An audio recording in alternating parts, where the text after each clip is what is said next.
We're in a clickbait world, and everybody is trying to, figure out how to gather attention. Look at the news cycle; it's everywhere around us, and so it makes perfect sense that people would feel that way.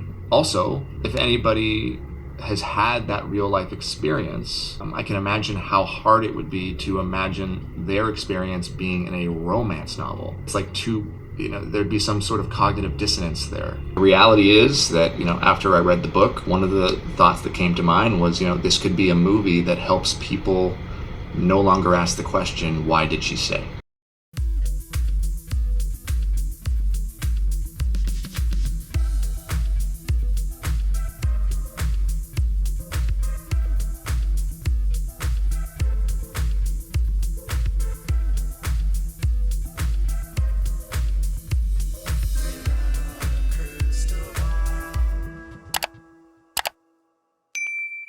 Hey besties, Blake Lively is all about women. She loves women so much, and she cares about what happens to us. She cares about our experiences and the harms and scariness that we feel and how it's an unsafe world for us. She cares so much about us that she filed a lawsuit for us. And her lawsuit, she said, was to stand up for other women who face egregious conduct on the set, right? But yet, the damages that she's seeking for this lawsuit have absolutely nothing to do with the conduct that she experienced on the set. Instead, Blake is asking for $650 million for reputational damage that she says tanked her beverage line, impacted her hair care line, took roles from her and production roles and acting roles. The amount of money this woman wants is bananas. Now, this recently was unsealed, but something else got unsealed, and it was a bunch of text messages or chats that were happening during the filming period and promotion of the film. And Colleen Hoover, her name, hasn't been brought up a whole lot, even though she's the center focal point of this. And I've said from day one, the content and the source material is the root problem for all of the backlash. Because before they even walked into the door, only like months before, Colleen Hoover had made a decision to sell a coloring book, an adult coloring book, based upon the book It Ends With Us, a book about breaking generational cycles of DV. She wanted to turn it into a coloring book. And fans were outraged. They said it was insensitive. It was just how are you going to profit off of that? How are you going to turn something so serious into a coloring book? But don't forget, she also sold nail polish. It was a marketing strategy to market off of DV. And so the criticism started to be that Colleen Hoover is glorifying DV. She's glorifying it by writing characters where the characters excuse the behavior. They minimize it. They romanticize the men that do these things, which her books do. The women are often broken and incompatible with being strong and well suited to be by themselves or even to know the red flags. She very much makes it as though all these guys that do these really bad things are irresistibly hard for any woman to resist. And the books were marketed to young adults. And so she's very much trying to get this into the mind of a young adult who maybe doesn't even have the best record or understanding of what a healthy relationship is. Put yourself in the young adult area, 18 to 25. Think about how much you knew about relationships and how much you didn't understand about healthy boundaries. And this is the kind of book that is influencing these young people. Now, I'm not a book banner. I'm not a book person that says we shouldn't have these books on the market. I just am saying that the book was widely popular, very influential, and a lot of people were pushing back because they felt like she was sending the wrong message to young women.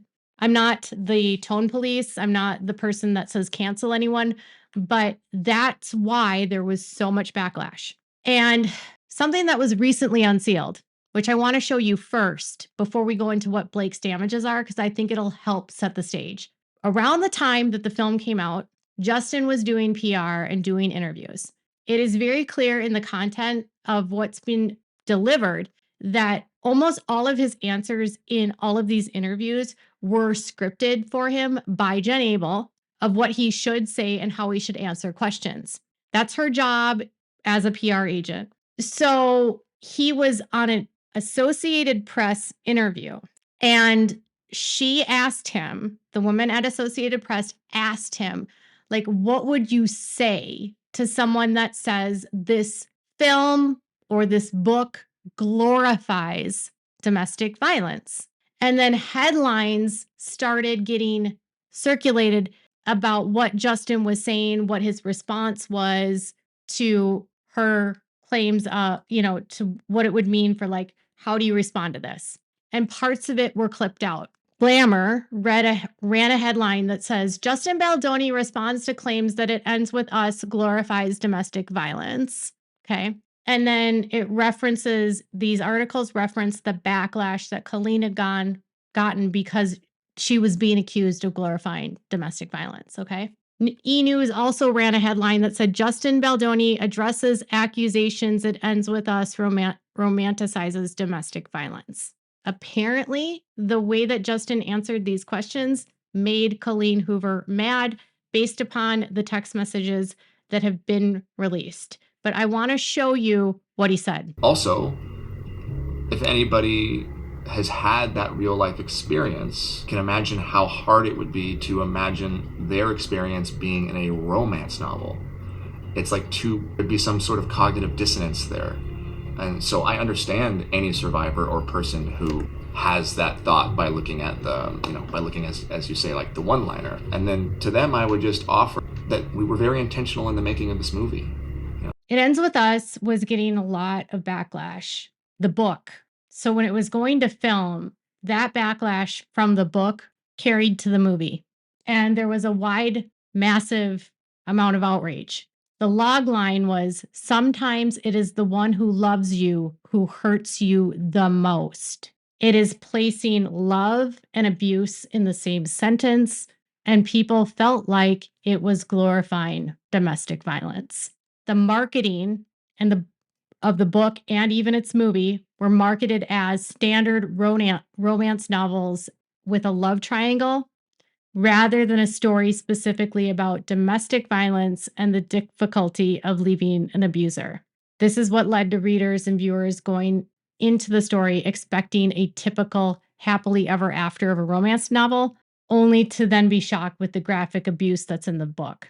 Then there were a lack of trigger warnings, both in the book and in the film. Colleen's choice to merchandise this book with cutesy nail polish and books, like adult coloring books, forced her to have to cancel the project and apologize to fans and to book readers for being tone deaf. And the book was criticized for focusing on Ryle Kincaid, the abuser, being too good to be true, and that they focused on how charming he was, which people felt could lead younger impressionable readers to see abusive behavior as an acceptable part of a passionate romance, like that push and pull of, like, I love you, I hate you, the honeymoon phase, and then the abuse cycle. So there was already this, like, massive amount of backlash, and Colleen was not happy with the way that Mr. Baldoni answered that question. Maybe it's because he said it might be hard to see your story in a romance novel because there's nothing romantic about domestic violence. Nothing. So in the middle of all the books of the film being promoted, on the morning of the 12th, which is the day after that interview came out with the Associated Press and those headlines started popping up, Justin asks everyone to get on a call. And we don't know the details of what the call were, but we know what the aftermath were. And it was Jamie Heath saying, Justin should not respond right now except for anything other than to validate what I said. You are full of emotion and you will react, and it would add to the fire instead of us trying to put it out. The last thing we need is Colleen speaking publicly about you in a negative way. That's all that matters right now, is to put out the fire. And then he said, I understand. And Jen put a statement that he could use if he needed to, which would say, Colleen, from my heart, There's not been one lie that has come out of my mouth. I've been sticking to the same message of the movie, which I cared deeply about from the beginning. The headline is taken out of context, which you will see from the interview. I have loved and adored you for the last 5 years, and that hasn't changed even ever. So headlines are coming out about the glorifying of domestic violence. Headlines are coming out about, why Colleen didn't write the screenplay, that Colleen encouraged him to be and play Ryle in the film. And for whatever reason, Colleen was mad at him. So the backlash about the glorification of domestic violence started with Colleen Hoover. Okay. It is that backlash that followed Blake and did not follow Justin, simply because Justin would, while on the publicity tour, validated victims of domestic violence, offered opportunities, resources like No More, the domestic violence organization, spoke about the challenges of recovering from a violent relationship and why we should not be blaming women for staying, but we should be blaming the guys for the ones that are causing the harm. Blake, on the other hand, really very much tried not to even approach the topic. She tried to ignore the topic. She often said that it wasn't a film about domestic violence and was trying to lean into that marketing of it being a romance novel, okay, or a romance book or film. So the reputational harm that sprung up mostly for Blake revolved around the way she was responding to the domestic violence topic and the distance between her and Justin and this conflict that was spewing between the two of them as to why he wasn't at the premiere with her. So, with all of that in mind, before Blake did this film, she already had a reputation in the industry of having feuds with co-stars. She was rumored to be in a long-standing feud with Leighton Meester from Gossip Girl. She had challenges on the movie Savages and had spoken ill about Oscar Oliver Stone. She had issues with Anna Kendrick on the film Simple Favor, the first movie. She had conflicts with the producers and the producers of the film Rhythm Section, which came out in 2020. The film was actually shelved by the studio because Blake had apparently tried to take over the entire film, implant her vision, and force them to do what she wanted. The studio was so tired of dealing with her that they, at one point, decided they weren't even going to release it because of how much trouble that she was putting them through. When it was finally released, it bombed. Blake was walking into this new film with Justin Baldoni, It Ends With Us, with licking her wounds of being someone with a reputation of trying to take over sets, trying to force her way onto the set in terms of like, I'm going to control my wardrobe. I'm going to rewrite the script. She was known to cause delays on set, show up late, not treat people very respectfully, treating like extras and assistants very poorly. She got married on a plantation. She had gotten backlash for her website where she was, oh my God, website where she was trying to be Gwyneth Paltrow, and she did a blog about being, a tribute to the antebellum. She got backlash because she just got backlash because single thing she did, she appeared to not really have a very good idea about how it would be perceived. She came off entitled and arrogant and just really not nice to people. Okay. And so when people started noticing that Justin was getting picked on, or what they perceived as him getting picked on and isolated, they went back into the archives and found all these videos of all of the proof of Blake having a bad reputation. This was her own words. This was her own actions. It was just how she treated people. All right. So she is trying to claim that all of these impressions of videos that were shared were done because they boosted them, they elevated them, and they made everyone watch what her own words were. And that's how they smeared her. One of the key parts of her entire claim for reputational harm is that they lied that she did not speak about domestic violence. And then they put out all of these videos of her acting badly to discredit her and cause her so that she wouldn't have any credibility if she were to ever speak out publicly. Huh? Yeah. Okay. With that in your mind, consider that now Blake is asking them to hand over damages, which she has come up with from what I don't know, but it's separated into categories, and it's part of her third amended disclosures. And it says economic damages, lost earnings in the amount of not less than $56 million, subject to expert testimony. Lost profits in amount of approximately $71 million, subject to expert testimony. Pain and suffering and humiliation in the range of $250 to $4,000. That's for the sexual harassment. Reputational harm in the amount of approximately $34 million. Punitive damages, an amount not less than 3 times the amount of Miss Lively's actual damages. All attorney's fees and costs incurred by Miss Lively. She's running up the bill because she thinks they're going to have to pay. That's why she's doing this. So you're like, what? Where are these numbers even coming from? So she's saying lost past wages in the amount of at least $18,300,000, at least 17.5 in relation to lost acting, producing opportunities from August 24 through trial. So she's saying that she's lost $17 million in acting or producing opportunities.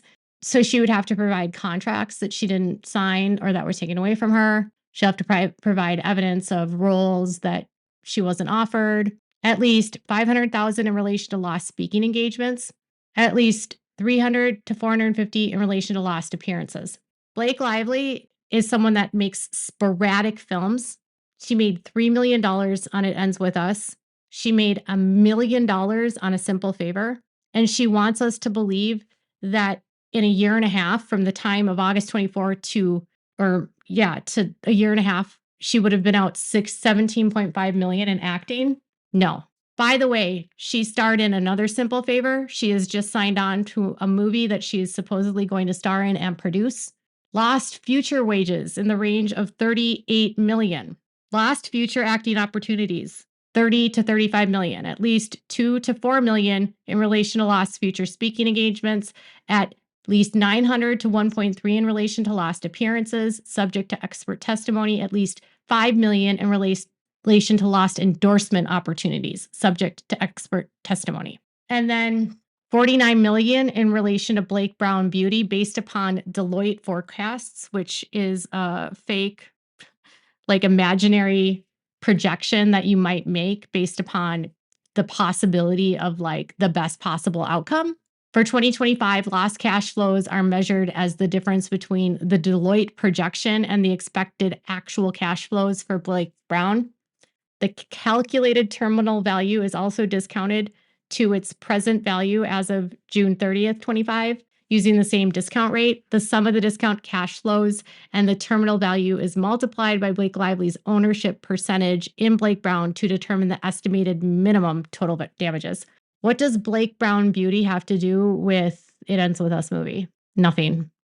Lost profits for Betty Buzz Holdings, $22 million. The calculated terminal value is also discounted to its present value as June 30th. The sum of the discounted lost cash flow and the terminal value is multiplied by Miss Lively's ownership percentage in Betty B Holdings to determine the estimated minimum total damages. And then reputational harm of $34 million based on an estimated 65 million impressions of defamatory statements subject to expert testimony. What defamatory statements were made about her? If she said it was the videos of her own words.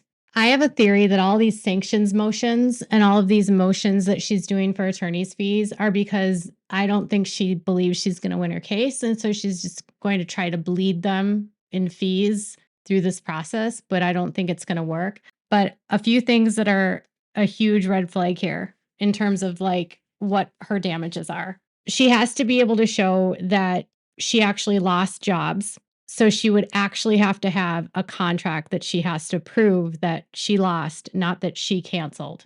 She has to prove that this was guaranteed income that was coming up and that she lost it because of this, which she'll not be able to prove. I guarantee you.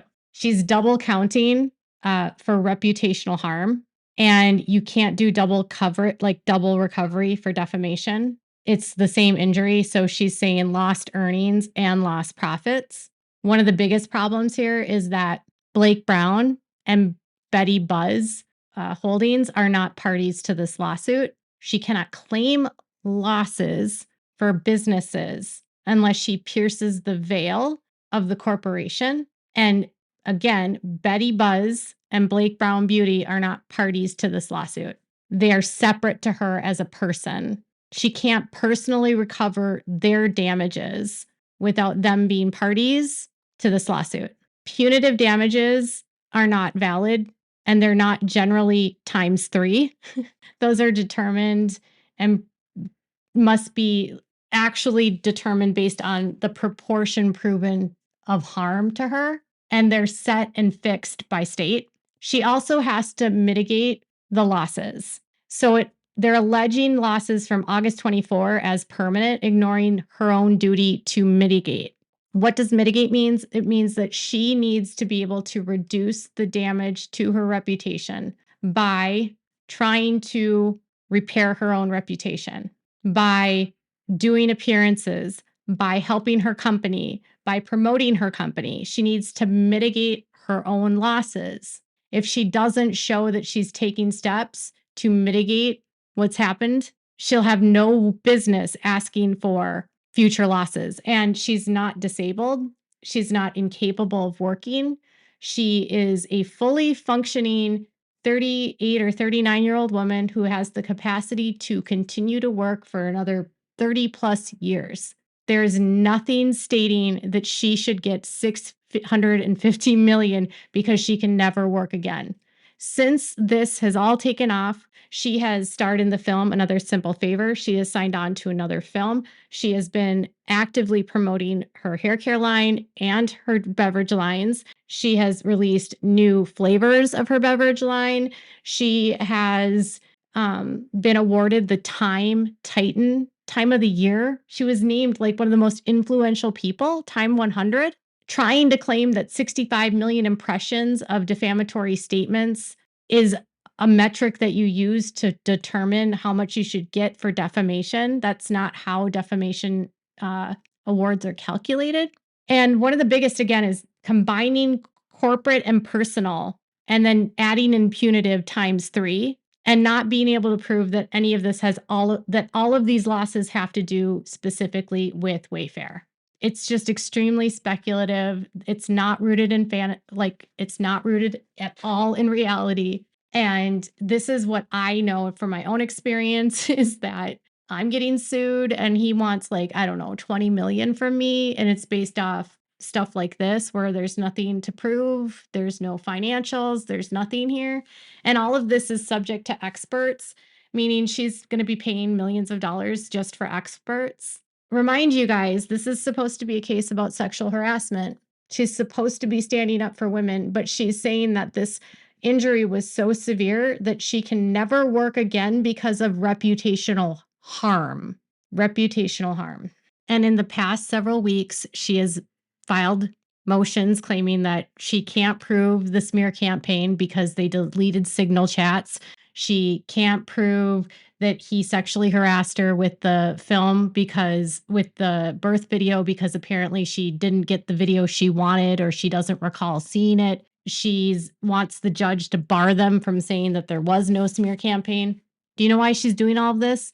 Because if they take away everything for reputation, if all the FHA claims go away, if all of the claims go that are for the aiding and abetting and the false light and all that crap and the defamation, if that all goes away, which is what Wayfair is trying to get rid of in the summary, in the motion on the judgment of the pleadings. And we've already seen that the judge is uninclined to view some of these FEHA claims as FEHA claims, but rather they might be viewed as defamation.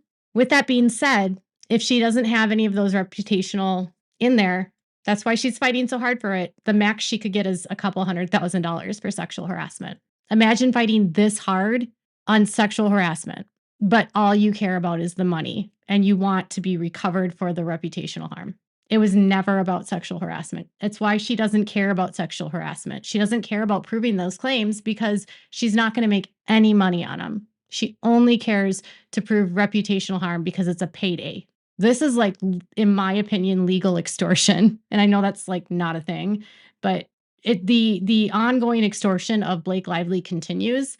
And it's just so obvious to me that she's disconnected from reality. But she won't be able to prove that it's Wayfair that caused the problem. She'll have to overcome the fact that she already had a bad reputation, that she had all this other crap in her past that caused tons of issues. She's opening herself up to allowing other people to come testify that say, I had the same experience with her and her reputation was terrible before she ever met Wayfair. She's opening up her past where it can be ripped apart and they can tear it apart on cross-examination. She'll never be able to link any of this to them because it was her fault. And Colleen Hoover, who wanted this whole thing marketed as romance when it's not.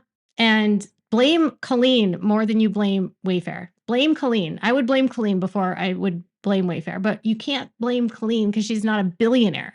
But there is a billionaire that you could blame, and that's apparently Steve Sarowitz. So I don't see this going in her favor. And they just filed this like extension for time about, they're going to do these motions where you can exclude expert testimony, which expert testimony has a high bar of how it is included. They have to prove how they reach their numbers. It has to be verified. And if it doesn't follow specific point by point by point, it can get tossed.